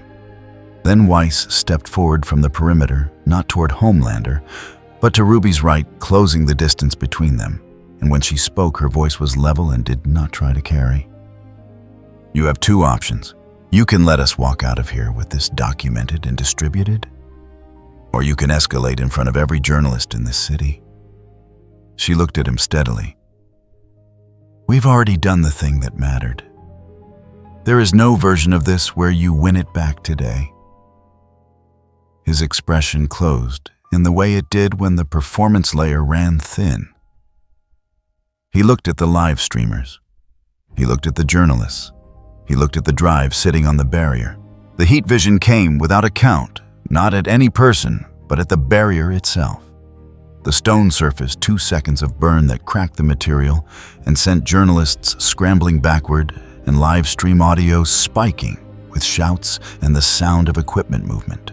RWBY was already pulling the nearest 2 journalists back by their jacket collars, not roughly directed, and Weiss's glyph deflected the secondary heat scatter upward in a flat geometric redirect that sent it into open air above the plaza, rather than into the press positions. 4 seconds total, and nobody was in a burn radius. But it was on 23 streams. Blake stepped sideways at the same moment, and her shadow clone materialized directly in Homelander's forward sightline 1 second. Of a dark figure standing where Blake had been, and when his attention snapped to it and he registered the duplicate, Blake was already elsewhere, and the expression on his face for that 1 second was not the public one. It was the real one. The real one was on 23 streams. He turned back toward RWBY and covered the distance faster than the press could track. And he stopped close enough that only she could hear what he said next. When there are no cameras, he said very quietly, I will find you. And there will be a version of this that doesn't end the way you're planning. RWBY looked up at him for a moment. She was calm in the way she got when calm was a decision rather than a condition. There are always cameras, she said. She stepped back.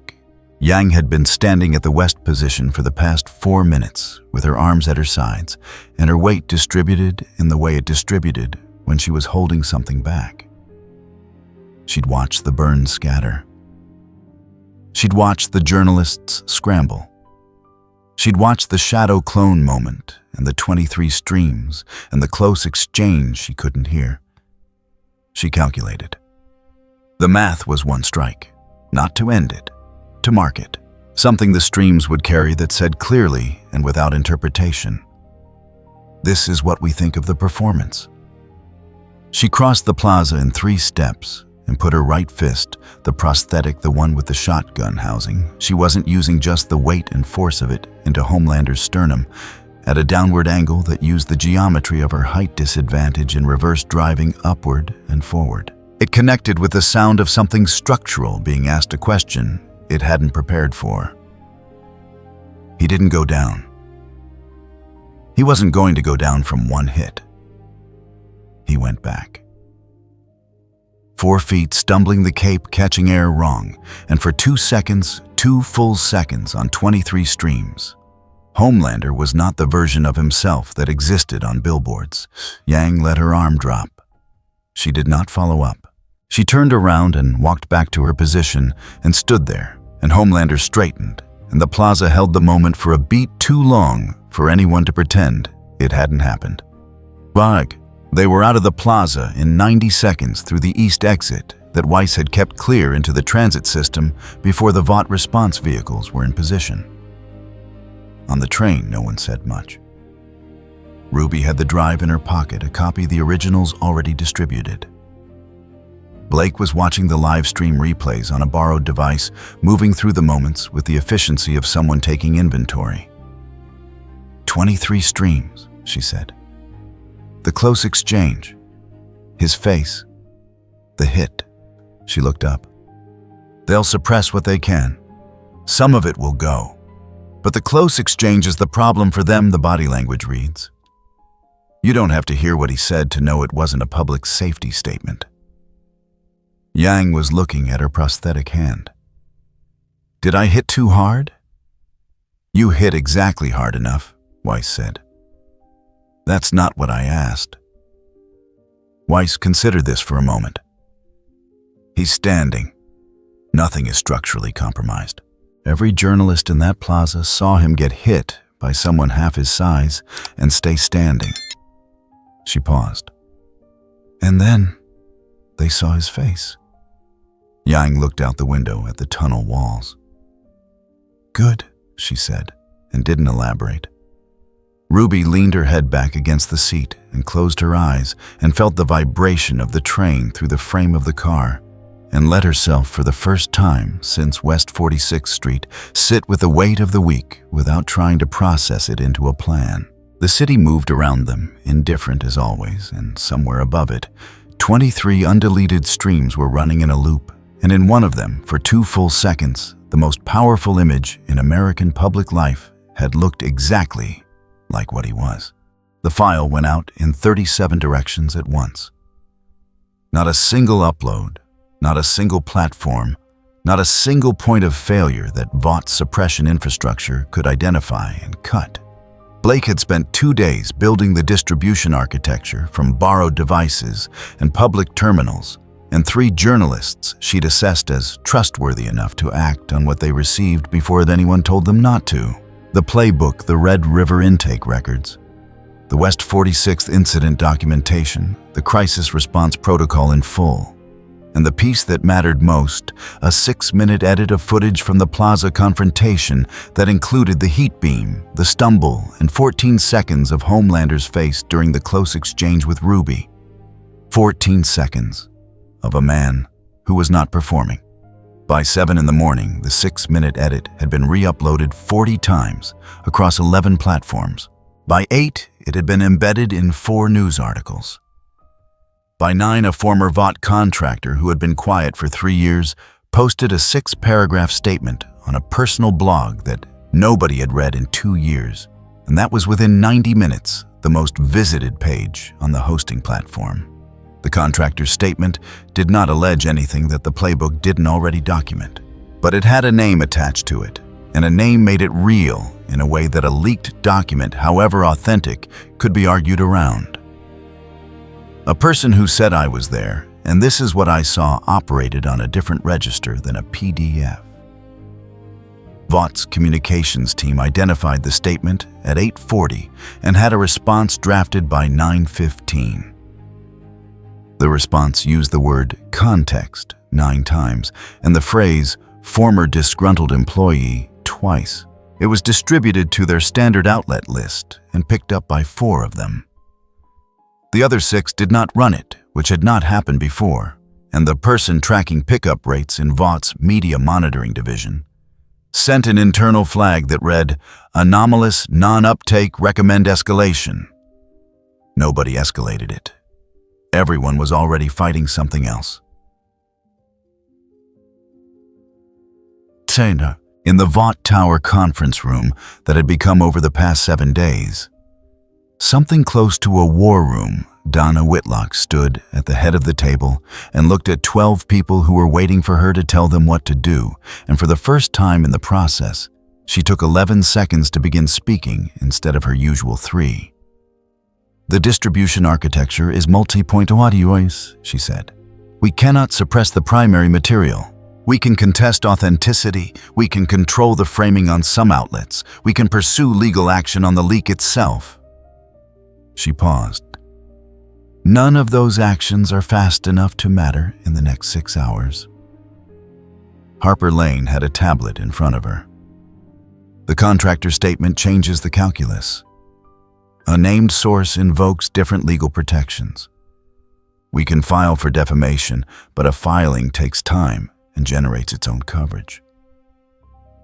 "What about the Red River intake records?" someone asked.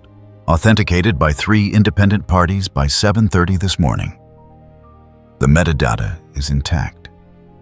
We cannot dispute them without disputing our own record-keeping systems, which creates a separate liability." Harper set the tablet down. "We have to assume the Red River narrative is fixed." The room took this in. "And Homelander?" Whitlock asked. Silence for a moment. "The 14-second clip is, the communications lead started." "I've seen it," Whitlock said. More silence. We need him off public-facing for 72 hours minimum. We need to control what he says and where he says it. If he goes out right now in the current environment, he won't stay off, someone said quietly. Nobody disagreed. Whitlock looked at the table for a moment. Then, what's our contract exposure if the city of Portland files for review? Portland already filed, Harper said, 40 minutes ago. We also have 2 corporate partners who have sent preliminary notices of concern. She looked at her tablet. One has a 90-day exit clause. The other has a 30-day. The room absorbed this the way a room absorbed news it had been preparing for and still wasn't ready for. Start the 30-day counter, Whitlock said, and get me legal on the talent pipeline document specifically. That's the one that has a decision matrix with the word neutralization in it. And I want to know our exposure before noon. She walked out of the conference room because the conference room had stopped being useful. Miles Carver's team had been running since 5 in the morning. By 10, they had covered 19 locations, re-uploads identified through the monitoring system. Journalists who had received file packages, one radio host who had read excerpts of the playbook on air at 6:45, and 2 university researchers who had apparently already begun authenticating the Red River records as part of a study they'd been conducting independently. The university researchers were the problem. Carver hadn't anticipated. They weren't media. They weren't part of the standard suppression workflow.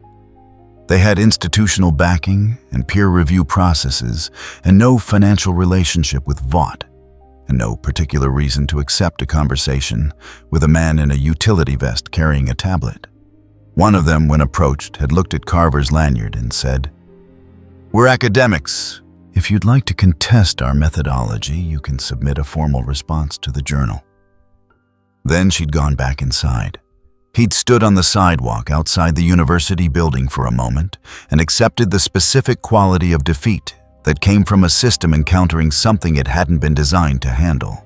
He typed a report and sent it and got no response for 22 minutes, which was long enough to mean that the people who would normally respond were handling something more urgent.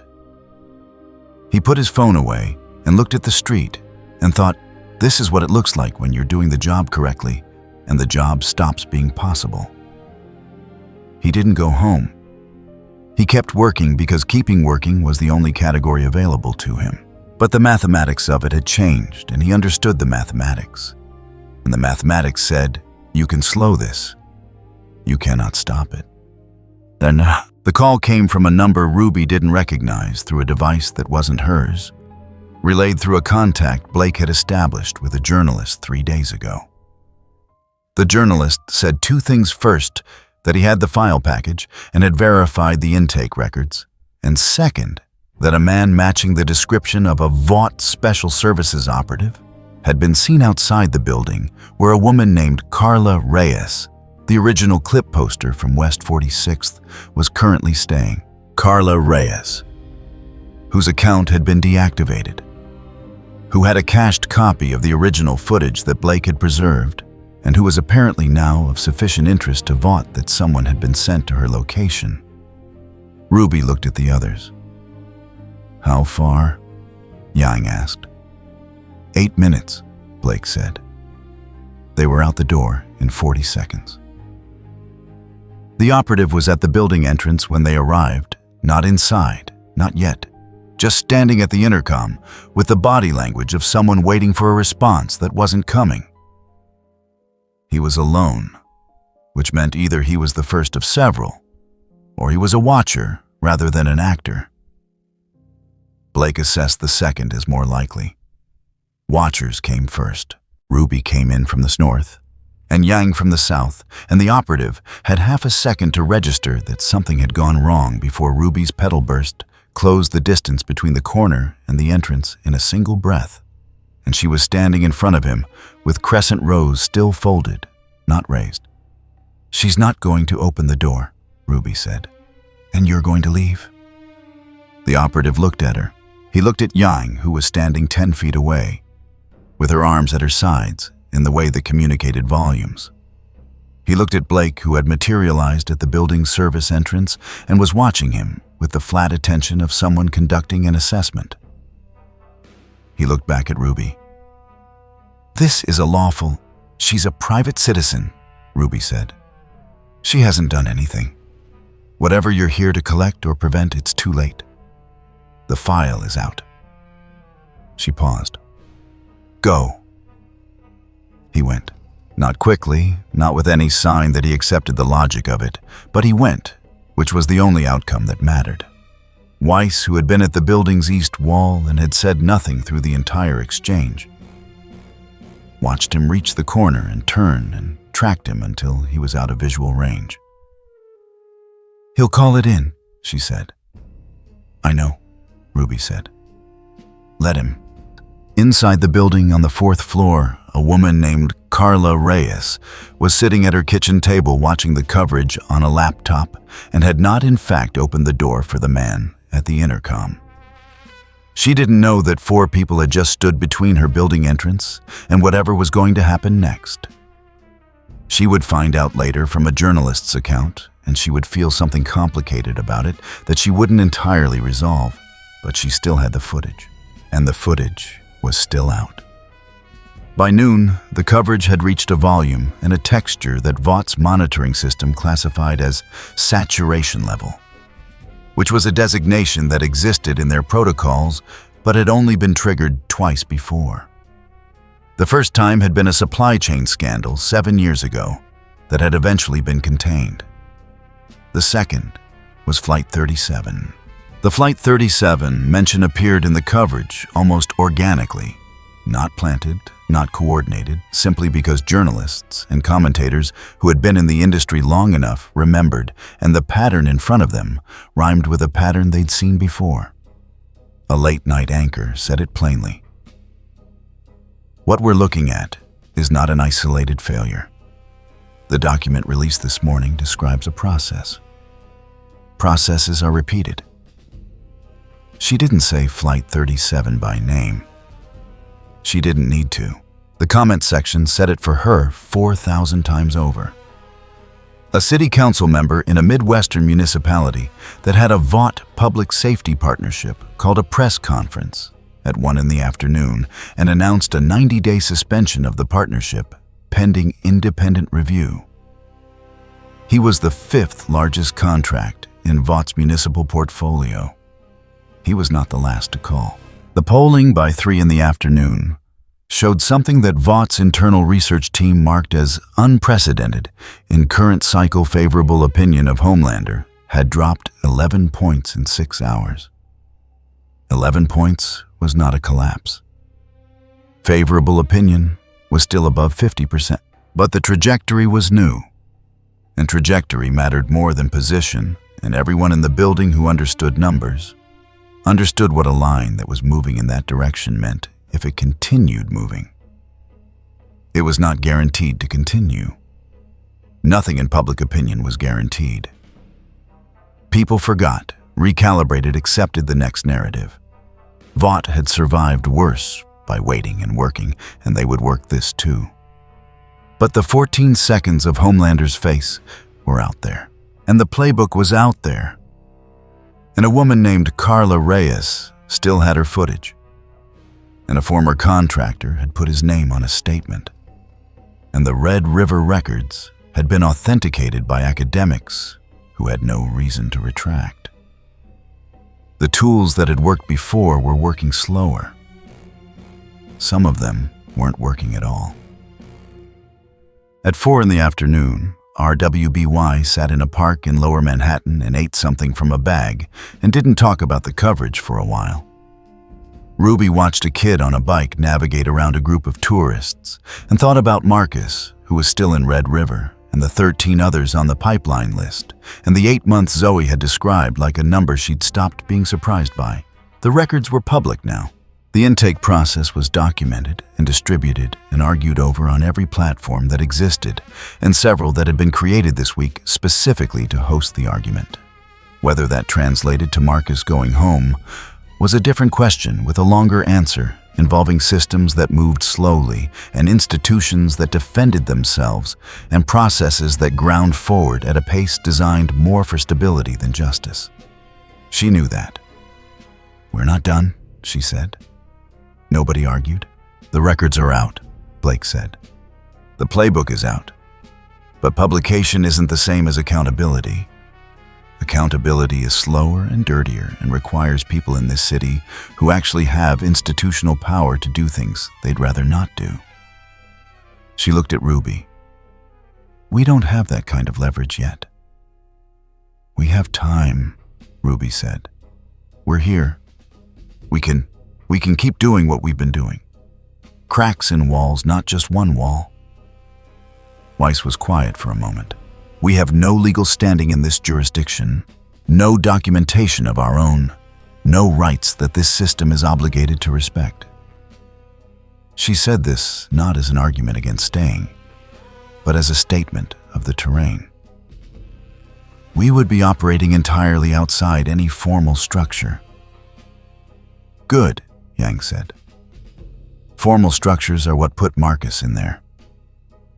The park settled around them. Pigeons, traffic, the ambient noise of a city that was currently on 100 different screens, arguing about them in real time.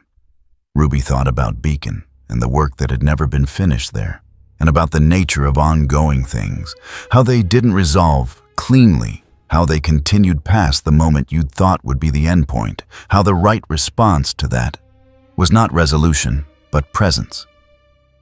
"We stay," she said. Not a speech, not a declaration, just a fact stated to 3 people who had already decided the same thing and were waiting for the word to be said aloud. At 6 in the evening, in a private room, in a building that didn't have his name on it, Homelander watched the poll numbers and said nothing for a long time. 53% favorable, down from 64 a week ago. 11 points in 6 days was not a number he could explain away, and he had tried 3 separate framings for it in the past hour, and none of them had resolved into something he could stand on. The 14 seconds ran in his head without needing a screen. He knew exactly what he'd looked like. He knew the difference between his public face and the one underneath it, and he knew which one the lens had caught, and he knew what people did when they saw the one underneath. Some of them kept believing anyway. The comments were full of those people. They had explanations and rationalizations and a loyalty that was structural rather than rational, the kind that didn't break on evidence. He'd always known they were there. He'd relied on them. He looked at the number again. 53. Still a majority. But majorities had edges, and edges could move, and a number that had never moved in 6 years had just moved 11 points in 6 days. Because 4 people from somewhere he'd never heard of had decided that his stage wasn't his stage. He turned the screen off. Somewhere in the city, in a park, or a hotel, or a transit car, or wherever they were, those 4 people were still here. Still not under contract. Still not registered. Still by every measure that his world used to determine these things, not his. He sat with that for a while.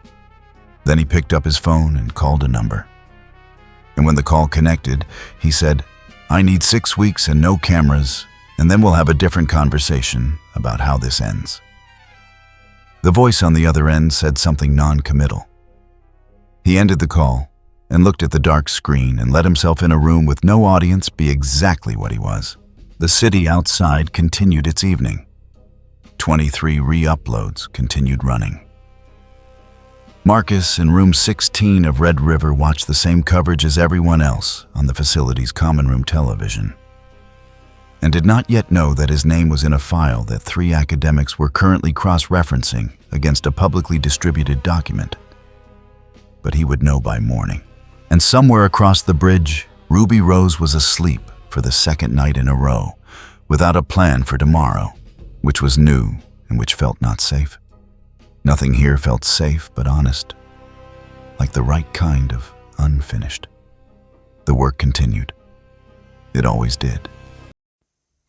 If you enjoyed this video, don't forget to leave a like and subscribe to the channel, and be sure to turn on notifications so you won't miss our future videos. Thank you for watching, and we will see you next time.